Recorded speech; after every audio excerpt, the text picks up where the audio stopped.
Hello everyone, आपका स्वागत है राजस्थान ज्ञान यूट्यूब चैनल पे। इस सीरीज में हम कवर कर रहे हैं राजस्थान की बुक्स। जो आरबीएससी की बुक्स है वो सारी कवर करेंगे हम 6 से लेकर 10 क्लास तक। 6th क्लास की सीरीज हमने ऑलरेडी शुरू कर चुके हैं। अब हम शुरू करने जा रहे हैं क्लास 8th की सीरीज।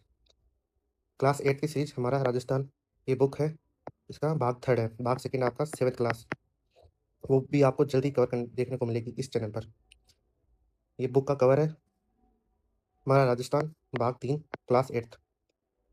ये इसकी इंडेक्स है जिसमें आप पढ़ोगे 18वीं सदी का राजस्थान, 1857 का स्वतंत्रता संग्राम एवं राजस्थान, आधुनिक राजस्थान का निर्माण, जनसंख्या, उद्योग, परिवहन एवं पर्यटक विकास योजनाएं, जनजागरण, सामाजिक सुधार हेतु राजकीय प्रयास, ग्रामीण शहरी प्रशासन, राजस्थान में कला संस्कृति। तो एग्जाम की दृष्टि से ये जो आपकी बुक है 8th क्लास की बहुत इंपॉर्टेंट साबित होने वाली है। तो पहला चैप्टर हम पढ़ेंगे 18वीं सदी का राजस्थान। जो 18वीं सदी का राजस्थान था उस समय आपका मराठों का प्रभाव था। उसके बाद मराठों के बाद यहाँ पे अंग्रेजों का प्रभाव पड़ने लगा। तो हम देखेंगे इसमें तो मराठा जो शक्ति थी सर्वप्रथम शिवाजी ने संगठित किया था उसको। औरंगजेब की मृत्यु के पश्चात मराठा शक्ति ने उत्तर भारत में विस्तार की नीति अपनाई, जिससे वे मालवा गुजरात में आक्रमण करने लगे। मराठों का मालवा एवं गुजरात पर आक्रमण राजस्थानी शासकों के लिए चिंता का विषय बन गया। तो राजस्थान में सर्वप्रथम 1711 ईस्वी में मराठों ने मेवाड़ में प्रवेश किया। तो ये क्वेश्चन बहुत इंपॉर्टेंट है। राजस्थान में सर्वप्रथम मराठों ने कब प्रवेश किया? 1711 के अंदर मराठों का प्रवेश हुआ था राजस्थान के अंदर। कहाँ पे हुआ था ये भी आपको याद रखना है, मेवाड़ के अंदर। 1720 ईस्वी में पेशवा बाजीराव ने मराठा ध्वज अटक से कटक तक फहराने का लक्ष्य निर्धारित किया। अतः उत्तरी भारत की ओर मराठा अग्रसर होने लगे। 1726 में मराठों ने कोटा बूंदी पर आक्रमण किए। इसके पश्चात 1728 में डूंगरपुर बांसवाड़ा के शासकों ने खिराज देना स्वीकार किया। 22 अप्रैल 1734 ईस्वी में मराठों ने बूंदी के शासक बुद्ध सिंह को पुनः वहां का शासक बना दिया। मराठों का राजस्थान की राजनीति में प्रथम इंटरफेयर था ये। इससे यहाँ के शासक भयभीत होने लगे और मराठों के विरुद्ध कोई ठोस नीति बनाने का निर्णय किया। तो अब तक हमने पढ़ा कि राजस्थान में सर्वप्रथम मराठों का कब प्रवेश होता है, कौन से राज्य में होता है? मेवाड़ में प्रवेश करते हैं 1711 में। इसमें ये इंपॉर्टेंट लाइन है। अब इसके बाद करते हैं कि जब राजपूत राजा परेशान हो जाते हैं तो क्या डिसीजन लेने की कोशिश करते हैं। तो उस डिसीजन के लिए मराठों के आक्रमण से बचने के लिए एक उन्होंने हुड्डा सम्मेलन भीलवाड़ा में आयोजन किया। तो हुड्डा सम्मेलन है जो आपका राजस्थान के राजपूत राजाओं ने मराठों की बढ़ती शक्ति को रोकने के लिए 17 जुलाई 1734, ये डेट आपको याद करनी है, 17 जुलाई 1734 को हुड्डा, ये आपका भीलवाड़ा में पड़ता है, में एक सम्मेलन बुलाया जिसकी अध्यक्षता करी थी, किसने करी थी? मेवाड़ के महाराणा जगत सिंह सेकंड ने अध्यक्षता करी थी। महाराणा जगत सिंह सेकंड कहाँ के? मेवाड़ के। इसमें आमेर के सवाई जय सिंह, जोधपुर के अभय सिंह, नागौर के बख्त सिंह, कोटा के दुर्जन साल आदि लोगों ने भाग लिया। तो एग्जाम के पॉइंट ऑफ व्यू से आपको हुड्डा सम्मेलन में डेट याद रखनी है। तो 17 जुलाई 1734 को यह सम्मेलन हुआ था। क्यों हुआ था? मराठों की बढ़ती शक्ति रोकने के लिए। कहाँ आयोजित हुआ था? हुड्डा भीलवाड़ा के अंदर। इसकी अध्यक्षता किसने करी थी? महाराणा जगत सिंह द्वितीय ने। इसमें किसने भाग लिया था? आमेर के सवाई जय सिंह, जोधपुर के अभय सिंह, नागौर के भगत सिंह, कोटा के महाराव दुर्जन साल। इस सम्मेलन में एक अहमदनामा तैयार किया गया जिससे यह निश्चित हुआ कि सभी एक दूसरे के साथ मिलकर रहेंगे। एक शत्रु व मित्र दूसरे का शत्रु व मित्र होगा। कोई भी नई योजना सभी मिलकर निश्चित करेंगे। वर्षा ऋतु के पश्चात रामपुरा में सभी इकट्ठा होंगे, किंतु ये सभी कागज तक ही सीमित रह गई और इसकी कोई पालना नहीं की गई। जो आपका अहदनामा है, अहदनामा इंपोर्टेड वर्ड है, ये पूछा जा सकता है आरपीएससी या आरएसएसबी की एग्जाम्स के अंदर। इसको इकरारनामा या समझौता पत्र बोलेंगे। जो हुड्डा सम्मेलन है आयोजन हुआ था 17 जुलाई 1734 को। महाराणा जगत सिंह सेकंड ने अध्यक्षता की थी। मेवाड़ के महाराणा थे ये। इसमें आमेर के सवाई जय सिंह, जोधपुर के बब्बे सिंह, नागौर के बख्त सिंह, कोटा के दुर्जन साल ने भाग लिया। इसमें बोला गया कि सब एक दूसरे की सहायता करेंगे। शत्रु दूसरे का शत्रु होगा, मित्र दूसरे का मित्र होगा। यहाँ पे सभी योजना का पालन करेंगे। बाद में रामपुरा में इकट्ठा होंगे। ये भी आप इंपॉर्टेंट लगा लेना, रामपुरा। एकदम पूछा जा सकता है कि हुड्डा सम्मेलन के बाद राजपूत जो राजा थे कहाँ इकट्ठा होने की बात की उन्होंने? तो रामपुरा में इकट्ठा होने की बात करी थी। लेकिन ये जो वास्तव में कोई भी यहाँ पे प्लानिंग हुई लेकिन किसी ने पालन नहीं करी। जो राजपूत शासक जाति, भाषा, रीति रिवाज, परंपरा की दृष्टि से समान थे, फिर भी उनमें एकता का अभाव था। यहाँ पे उनमें यूनिटी कम देखने को मिली। अगर यहाँ पे यूनिटी बन जाती तो ना तो अंग्रेज राजस्थान पे राजस्थान में आ पाते, ना कोई मराठा राजस्थान में आ पाता। लेकिन राजपूत राजाओं में क्या थी? एकता की कमी थी। आमेर के सवाई जय सिंह की उदासीनता एवं निर्णयों की अस्पष्टता ने मराठों के विरुद्ध नीति को असफल बना दिया। इससे मराठों का क्या हुआ? राजस्थानी शासकों पर प्रभुत्व बढ़ा गया। पेशवा बाजीराव ने राजस्थान नीति का आकलन करने के लिए अपनी माता राताबाई को 1735 में राजस्थान में तीर्थ यात्रा में भेजा। तो कौन से शासक थे जिन्होंने अपनी माता को राजस्थान में भेजा था? तो पेशवा बाजीराव ने राजस्थान नीति का आकलन करने के लिए अपनी माता राताबाई को 1735 में राजस्थान में तीर्थ यात्रा पर भेजा। अपनी माता के सम्मान सहित सकुशल लौट आने पर पेशवा बाजीराव अगले ही वर्ष राजस्थान के दौरे पे आए और यहाँ से क्या करा? उन्होंने चौथ वसूली स्टार्ट कर दी। तो पेशवा जो बाजीराव थे, उन्होंने अपनी माता राताबाई को 1735 में राजस्थान की यात्रा पे भेजा था और जब वो लौट के आ गई तो अगले साल से उन्होंने क्या किया? चौथ की वसूली स्टार्ट कर दी। तो चौथ क्या है? चौथ होता है मराठों द्वारा अन्य शासकों से लिया जाने वाला सुरक्षा कर। चौथ आपसे एग्जाम पूछा जा सकता है और इसमें ऑप्शन दे सकता है कि अंग्रेजों के द्वारा लिए जाने वाला सुरक्षा कर था, या मराठों के द्वारा लिए जाने वाला सुरक्षा कर था, या किसी और के द्वारा सुरक्षा कर था। तो आपको याद रखना है, जो आपका चौथ है, चौथ आपका मराठों द्वारा अन्य शासकों से लिया जाने वाला सुरक्षा शुल्क था।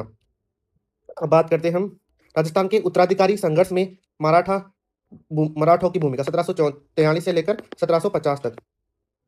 18वीं सदी में राजस्थान के राजपूत शासकों में उत्तराधिकारी के लिए संघर्ष होने लगा। यही कारण था कि मराठा को उत्तराधिकारी के निर्णय में दखल का अवसर मिल गया। फिर बात करते सबसे पहले आपका जयपुर उत्तराधिकारी संघर्ष। उदयपुर के महाराणा अमर सिंह द्वितीय की पुत्री थी चंद्रकुंवर बाई। चंद्रकुंवर बाई का जो शादी होती है सवाई जय सिंह के साथ 1708 के अंदर। जो उदयपुर के महाराणा थे अमर सिंह की पुत्री थी चंद्रकुंवर बाई का विवाह जयपुर के सवाई जय सिंह के साथ हुआ। कब हुआ? 1708 के अंदर। तो उन्होंने एक शर्त रखी कि मेवाड़ की जो राजकुमारी से उत्पन्न पुत्र होगा वही जयपुर के सिंहासन पर बैठेगा। यानी चंद्रकुंवर बाई और सवाई जय सिंह का जो भी पुत्र होगा वो जयपुर के सिंहासन पर बैठेगा। तो 1743 में सवाई जय सिंह की मृत्यु हो जाती है और मेवाड़ की राजकुमारी चंद्रकुंवर बाई से जो पुत्र होता है उसका नाम है माधो सिंह। अपने मामा जगत सिंह द्वितीय के सहयोग से सवाई जय सिंह के ज्येष्ठ पुत्र ईश्वर सिंह को चुनौती दी। तो इसको हम समझते हैं। जो उदयपुर था, देखो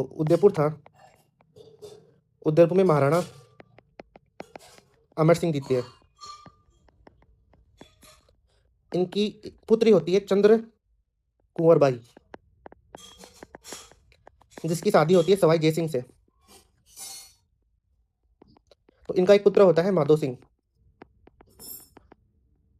संधि की क्या शर्त थी? कि माधो सिंह को ही आपको राजगद्दी देनी है। लेकिन ज्येष्ठ पुत्र कौन सा था? ईश्वर सिंह। तो इन दोनों में क्या होता है? इन दोनों में युद्ध होता है। किसके लिए? सत्ता के लिए। तो मराठा सरदार मल्हार राव होलकर द्वारा माधो सिंह का पक्ष लिया गया, क्योंकि ये माधो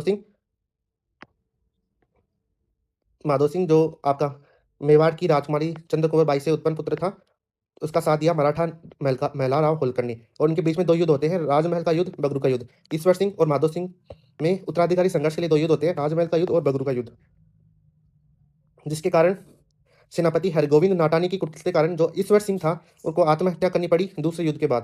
पहला युद्ध आपका ईश्वर सिंह जीत जाते हैं राजमहल का, लेकिन जो बगरू का युद्ध होता है वो माधो सिंह जीते हैं और मराठा जीते हैं, जिसके कारण ईश्वर सिंह बाद में क्या है? सुसाइड कर लेते हैं। जोधपुर उत्तराधिकारी संघर्ष की बात करें तो जयपुर की भांति जोधपुर में भी मराठों ने हस्तक्षेप स्टार्ट किया। वहां राम सिंह और बखत सिंह के मध्य उत्तराधिकारी संघर्ष प्रारंभ हो गया। दोनों ही मराठों की सहायता के प्रयास में जुट गए। पेशवा सिंधिया व होलकर के हस्तक्षेप बढ़ गए। अंततः राम सिंह को राज्य का आधा भाग मिल गया। मारवाड़ का विभाजन नहीं हुआ, किंतु आर्थिक दशा खराब हो गई, कृषि बर्बाद हो गई, मराठों की मांगे प्रतिदिन बढ़ती गई। तो ये आपका जोधपुर उत्तराधिकारी संघर्ष था। मेवाड़ उत्तराधिकारी संघर्ष की बात करें तो 1761 में महाराणा राज सिंह द्वितीय की मृत्यु के बाद उनके बेटा था अरि सिंह को मेवाड़ के राज सिंहासन पर बिठा दिया गया। इसके कुछ समय बाद मेवाड़ गद्दी के दो दावेदार हो गए, एक तो आपका अरि सिंह और दूसरा आपका रतन सिंह। अरि सिंह और रतन सिंह दोनों ने मराठों से सहायता प्राप्त करने के प्रयास किए। परिणाम स्वरूप गृह युद्ध में मराठा का इंटरफेयर होने लगा, जिससे मेवाड़ की सामाजिक, सांस्कृतिक, आर्थिक, राजनीतिक प्रगति के मार्ग अवरुद्ध हो गए। तो राजस्थान के शासकों के जो आपस में मतभेद थे, इसके कारण मराठों का राजस्थान में क्या है? हस्तक्षेप बढ़ा और यहाँ पे क्या है? विकास पर फर्क पड़ने लग गया। फिर आता है आपका अंग्रेज व संधिया।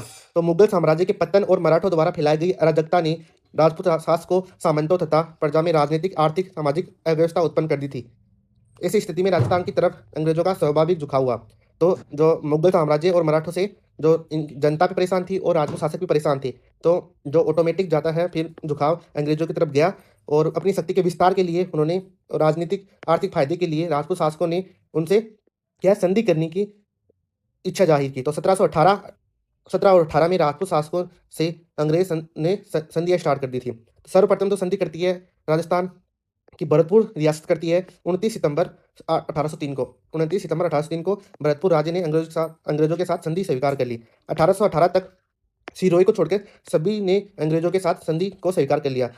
जो सिरोही की लास्ट में संधि होती है 1823 के अंदर। जिसका परिणाम स्वरूप क्या हुआ, संधियों का राजस्थान जो था अंग्रेजों के संरक्षण में आ गया। अब संधियों का परिणाम क्या था? तो संधियों का परिणाम ये था कि 17 और 18 के अंदर संधियों के परिणाम स्वरूप अंग्रेजों को दिए जाने वाले खीराज किसको देते थे? अंग्रेजों को। अहदनामा क्या था? इकरार समझौता प्रपत्र। चौथ क्या था आपका? मराठों को दिया जाने वाला सुरक्षा कर। तो अंग्रेजों को दिया जाने वाला खीराज से देसी शासकों की आर्थिक स्थिति खराब हो गई। मतलब जो टैक्स देते थे राजपूत शासक किसको? अंग्रेजों को।